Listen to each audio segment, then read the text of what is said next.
கர்த்தர் அதிசயங்களை செய்கிறார். ஊழியங்கள் வழங்கும் ஜீவ வார்த்தை.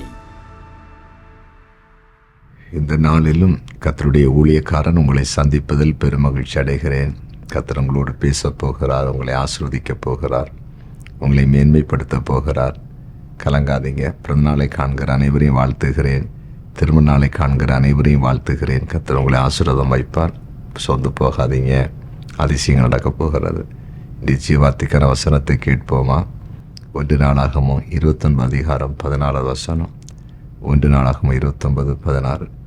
எங்கள் தேவனாகிய கர்த்தாவே, உம்முடைய பரிசுத்த நாமத்திற்கென்று உமக்கு ஒரு ஆலயத்தை கட்டுகிறதற்கு நாங்கள் சவதரித்திருக்கிற இந்த பொருட்கள் எல்லாம் உமது கரத்திலிருந்து வந்தது, எல்லாம் உம்முடையது.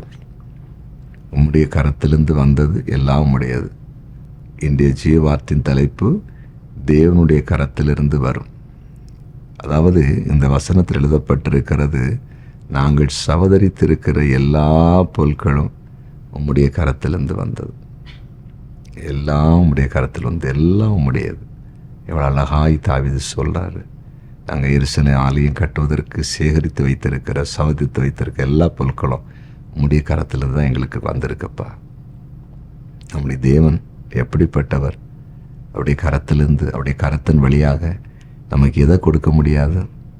எல்லாவற்றையும் அவரால் கொடுக்க முடியும். அவருடைய கரம் வல்லமை உள்ளது. அவருடைய கரத்தினால் எல்லாம் செய்ய முடியும். ஆண்டவர் மோசேட்ட இஸ்ரவேல் மக்கள் இறைச்சிக்கு அழுது போது சொன்னார், நான் உங்களுக்கு திகட்டி போகிற அளவுக்கு நான் இறைச்சியை கொடுப்பேன். அப்போ தான் அந்த மோசே சொல்கிறான், 6 லட்சம் காலாள்கள் இருக்கிறாங்களே என்று சொல்கிறாரு, என் கரத்தில் வல்லம் இருக்குது, என் கரம் குறி போயிட்டோம் அப்படின்னு சொல்கிறாரு. என் கரம் குறுகியே போகலை, என் கரத்தினால் அற்புதம் செய்ய முடியும் அப்படின்னு சொன்னார். பாருங்கள், அப்படி தான் எல்லாரும் சாப்பிட்டு திருப்தி அடையத்தக்கதாய் காடைகளை தேவன் பாளையத்துக்குள்ளே கொண்டு வந்தார். ஆம், என் அன்பு சகோதர சகோதரிகளே, ஆண்டுடைய கரத்திலிருந்து வேலை வரும், வியாபாரம் வரும், தொழில் வரும், ஆசீர்வாதங்கள் வரும். என்னென்ன தேவை? எந்த தேவையில் இருக்கிறீங்க? எந்த காரியத்தில் கலங்கி இருக்கிறீங்க? அவருடைய கரத்தினால் கொண்டு வருவார். சரியா? அவர் பெரியவர். வார்த்தைனால் சொல்கிறாரா? கரத்தினால் நிறைவேற்றாரா? வார்த்தையில் சொல்கிறாரு, வார்த்தை மூலம் சொல்கிறார், ஒரு காரியத்தை நான் செய்வேன்னு கரத்தினால் நிறைவேற்றுகிறார். அவருடைய கரம் அற்புதங்களின் கரம். வியாதிஸ்தரை தொட்டாலும் சுகமாகும். அவருடைய கரம் தொட்டால் சுகமாகும். ஒரு மனுஷன் மேலே கரத்தை வச்சு அவங்க ஆசீர்வாதமாக இருப்பாங்க. இன்றைக்கு நீங்கள் பார்க்க போகிறீங்க, அவருடைய கரத்தின் வழியாக, அவருடைய கையில்களின் வழியாக எல்லாமே உங்களுக்கு வந்து சேரப்போகுது. நீங்கள் பெரிய ஆட்களாக மாற போகிறீங்க. பெரிய ஆட்களாக மாறும்போது ஏசப்பாவை மறந்துடாதீங்க. அவருக்கு சாட்சியாக இருங்க. புரியுதா? ஜெபிப்போமா?